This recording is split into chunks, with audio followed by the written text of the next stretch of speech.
a gift that cancer has given all of our family is that we can stay very present in the here and now, and we enjoy every single day and every single moment that we have together.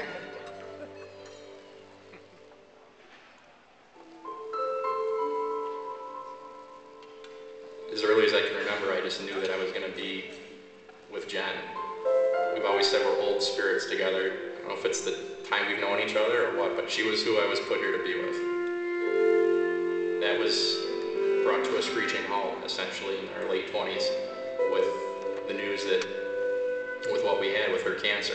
It was just before Christmas a few years ago, and we got a call from Highland Hospital saying they wanted to transfer a patient who was very sick. This very young woman who was pregnant, a very happy time in her life, and we had to give her this shocking news that she had a very serious medical condition, leukemia, a type of cancer affecting her bone marrow. At that very moment when they say that, the room kind of shrank down and everything. I was just aware of sitting next to Jen and what Dr. Ifke had just said to us, and everything just stopped. Even in the best case scenarios, on average, the 5-year survival of most patients with ALL is about 20 to 30%. And it was hard to take, definitely hard to take, but you hope that you're going to be one of the 30%. And there's not a long track record of a lot of patients who have ALL who've been treated aggressively to see what the effects of those treatments are to the baby and for the mother's survival. From a nursing perspective, we were concerned about was, would this affect the baby? So we had the OB people up here, and we would kind of huddle almost every day. It was just the entirety of all the things that she has, all the cancer, the problems, her liver shutting down, the pregnancy, the bone pain, the AVN, and every time she had an issue, somebody would say, this is actually pretty rare that this happens.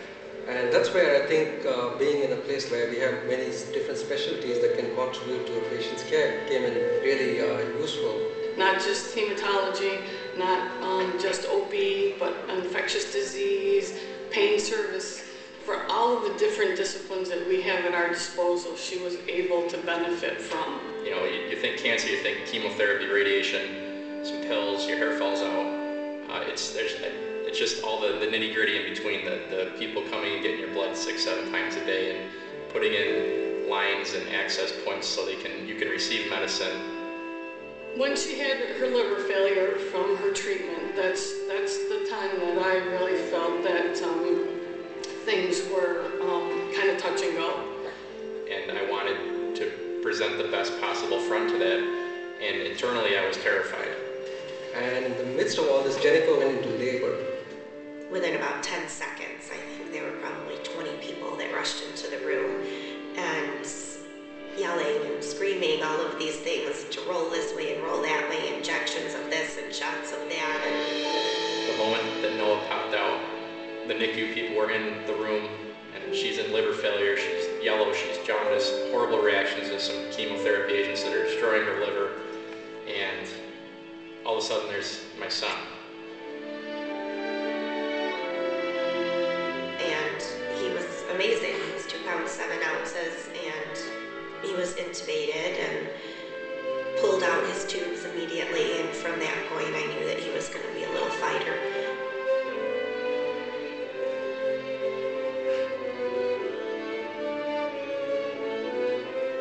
And as hard as it was to leave him there, we knew that I just knew he would be okay.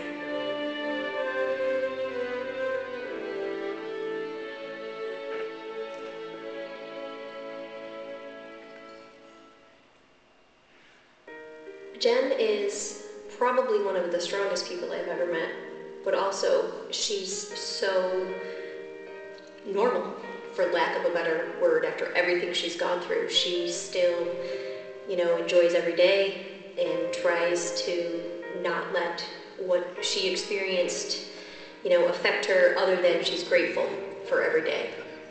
There's a lot of tough time from the side effects of her chemotherapy and the steroids that she had.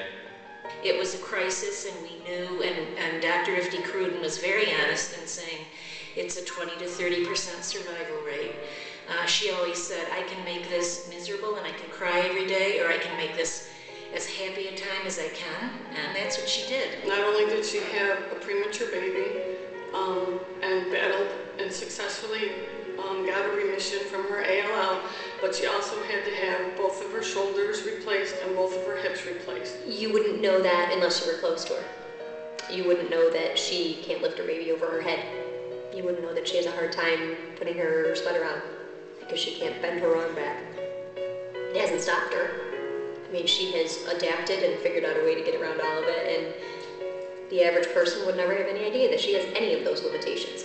There was a time where I couldn't dress myself, where I couldn't bathe myself, where I couldn't walk, I was dependent. Those things are extraordinary for me to be able to do. The longer we move away from it, the less and less it's a deal anymore. It doesn't define Jen, it doesn't define us anymore.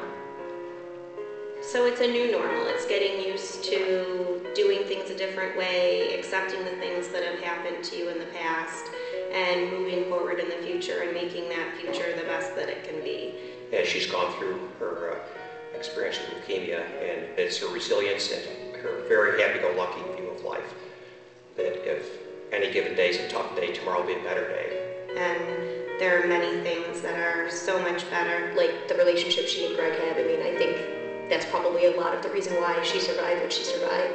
He helped me in my darkest moments and was there to celebrate during my greatest joys.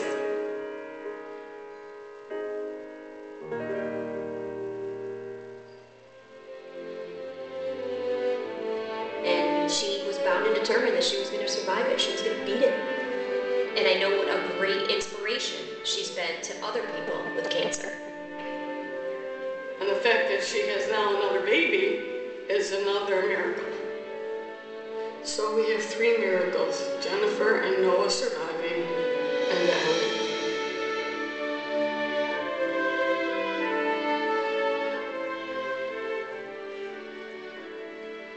The Wilmot Cancer Center saved my wife. They saved my family. It's a wonderful facility, and I can't thank the people at that place enough. We feel very, very fortunate and very blessed that for whatever reason, I'm here and I need it. And there are many people that unfortunately don't have that same faith. She taught me about how important family is, how important friends are. She taught me that anything's possible.